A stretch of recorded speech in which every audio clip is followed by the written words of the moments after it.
Right. Gafoor గారు నమస్కారం. నమస్తే అండి. దీన్ని కట్టడి చేయాల్సిన పరిస్థితి ఎందుకు వచ్చింది? నిజానికి చాలా చోట్ల ఉన్నాయి, అక్కడక్కడ ప్రభుత్వాలు కూడా కేసులు పెడుతున్నాయి. అవి కేస్ టు కేసే పెడుతున్నాయి తప్ప యాజ్ అ హోల్ పాలసీ తీసుకోవాలనే పరిస్థితి లేదు. కానీ ఏపీలో అలా కాదు, చాలా భయంకరంగా ఉంది. సో దీని మీద మీ ఒపీనియన్ ఏంటి? వెంకటేశ్వర గారు, మీకు మిగతా పెద్దలకు నమస్కారం అండి. నమస్కారం సార్. ఫ్యాక్ట్ ఏమంటే సమాచార రంగంలో ఒక పెద్ద విప్లవాత్మక మార్పు అండి ఈ సోషల్ మీడియా వచ్చిన తర్వాత. ప్రతి వ్యక్తికి స్వేచ్ఛ ఉంది, ప్రతి వ్యక్తి తన అభిప్రాయాల్ని సమాజంతో షేర్ చేసుకునేటువంటి ఒక అవకాశం ఏర్పడింది. అయితే అదే సమయంలో తమ ఇష్టం వచ్చినట్లుగా సమాజంలో రెచ్చగొట్టేటువంటి పనులు కానీ, ఘర్షణలు పెట్టే పనులు కానీ, విద్వేషాలను ప్రచారం చేయడం కానీ, వ్యక్తిత్వ హననం కానీ, అవమానకరంగా పెట్టడం కానీ, ఇవి సమాజం అంగీకరించకూడదు. ఇప్పుడు ఒక చట్టం ఉందండి, ఆల్ ఇండియాలో ఒక చట్టం 2000లోనే ఒక చట్టం వచ్చింది, ఐటీ యాక్ట్. దాంట్లో ఇంకా కొన్ని బలహీనతలు ఉన్నాయి. ఈ మధ్య సుప్రీంకోర్టు కూడా వాళ్ళ మీద కూడా పెడుతున్నారండి.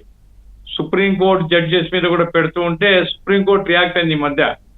ఇది ఏమిటిది, ఇది మా ఫంక్షనింగ్స్ ను కూడా బయట ఇష్టం వచ్చిన కామెంట్ చేస్తున్నారు, వీటిని రెగ్యులేట్ చేయాలా అనేటువంటి అభిప్రాయం సుప్రీంకోర్టు కూడా వ్యక్తం చేసింది. కాబట్టి సోషల్ మీడియాను మనం పూర్తిగా వ్యతిరేకించాల్సిన పని లేదు, కానీ అదే సమయంలో రెగ్యులేట్ చేయాల్సినటువంటి అవసరం అయితే ఉందండి. ఏదైనా ఒక వార్త నేను పెడతాను అన్నప్పుడు నా భావాన్ని ఎక్స్ప్రెస్ చేయొచ్చు, కానీ నాకు అకౌంటబిలిటీ ఉండాలా. నేను ఎటువంటి అభిప్రాయాలు చెప్పాలా, నేను ఎటువంటి పోస్టింగ్స్ పెట్టాలా. నేను గనక తప్పుడు పోస్టింగ్ పెడితే నేను పనిషబుల్ అనేటువంటి ఒక అవగాహన సమాజంలో రావాలి. ఎవరైతే పోస్టింగ్లు పెడుతున్నాడో ఇది గనక రుజువు చేయలేకపోతే నేను జైలుకి పోతాను అనేటువంటి ఒక వాతావరణం మాత్రం సమాజంలో రావాలి. లేకుంటే సార్, ఇప్పుడు రాజకీయాలు వైసీపీ తెలుగుదేశం ఒక భాగం, వ్యక్తిగతంగా కూడా చాలా నీచమైన పద్ధతిలో పెడుతున్నారు అనుకుంటారు, చాలా అవమానకరంగా. తప్పు కదా అది. ఒక వ్యక్తిని అవమానించే అధికారం ఎవరికి ఉంది? ఇప్పటికే కొన్ని చట్టాల్లో ఉన్నాయి. ఇప్పుడు ఉండేటువంటి సిఆర్పిస్ లో కానీ దాంట్లో కానీ కొన్ని చట్టం 506 ఇవి కొన్ని ఉన్నాయి, సరిపోవడంలే. సోషల్ మీడియా వచ్చిన తర్వాత చాలా వేగంగా వ్యాప్తి చెందుతుంది వార్త, చాలా వేగంగా. అందుకోసమే సోషల్ మీడియాని ఇప్పుడు మొన్న ఒక సోదరుడు డిబేట్ లో పాల్గొన్న అతను కర్ణాటకలో ఏదో చట్టం ఉంది అని చెప్పాడు. ఆ రోజు కూడా నేను చెప్పాను, కర్ణాటక యాక్ట్ ఉంటే కనుక తెప్పించుకొని స్టడీ చేయడం మంచిది.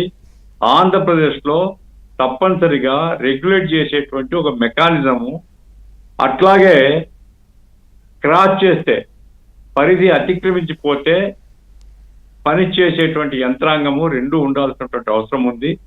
ఇక అబద్ధాలు ప్రచారం అనేది ఇప్పుడు నీళ్ళు ఆగిపోయిన పెద్ద, దానివల్ల ప్రమాదం అని నేను అనుకుని, నీళ్ళు ఆగిపోతే మరుసటి రోజు నీళ్ళు వచ్చినప్పుడు మళ్ళీ ఇల్లు పెట్టుకోవచ్చు.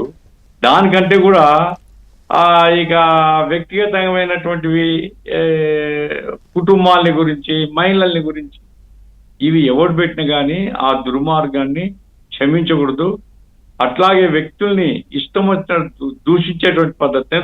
ఇంతకుముందు మనం గుంటూరులో చూసాం, వాడు ఎవడో పెడుతున్నాడు, జైలు పోయినాడు, మొన్న బయటకు వచ్చినా అనుకోండి. ఇట్లా టోళ్ళందరికీ స్వేచ్ఛ అనేటువంటిది ఉండకూడదండి. ఏదైనా నువ్వు పెడితే దానికి అకౌంటబిలిటీ ఉండాలి. అది కనుక క్రాస్ అయిపోతే శిక్షించేటువంటి యంత్రాంగం ఉండాలి, ఏ పార్టీ అయినా కావచ్చు.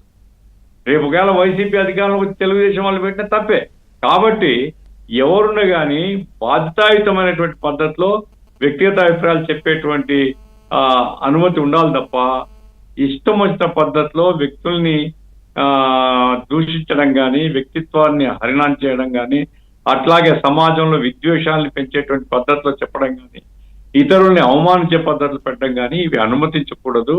ఆ రకమైనటువంటి ఇప్పుడు సబ్ కమిటీ ఏర్పడింది కాబట్టి సబ్ కమిటీ ఇవన్నీ కూడా స్టడీ చేసి రెగ్యులేట్ చేయడం మంచిది. ఇప్పుడు మీరు చెప్తారు సార్, ఇప్పుడేదో యాక్టివ్ అయినా, వాళ్ళ మనస్తత్వం అది సార్.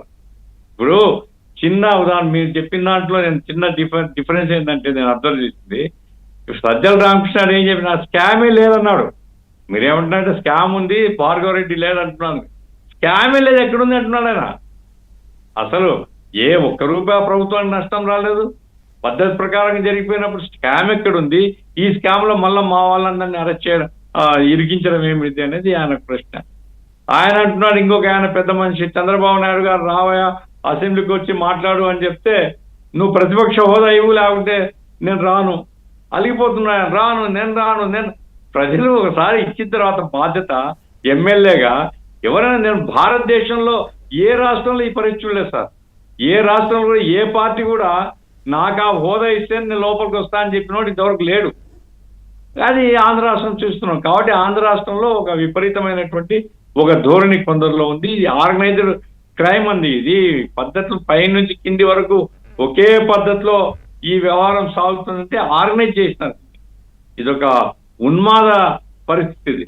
కాబట్టి ఉన్మాదం ఉండే చోట మరింతగా రెగ్యులేట్ చేయాల్సిన అవసరం ఉందని నేను భావిస్తున్నాను. ఆ రకంగా ఒక చట్టం చేసి ప్రతిపక్షాలు కూడా చర్చించిన తర్వాత దాన్ని ఆమోదం పెడితే మంచిదని నా అభిప్రాయం. రైట్. ఈ ఆంధ్రప్రదేశ్లో సోషల్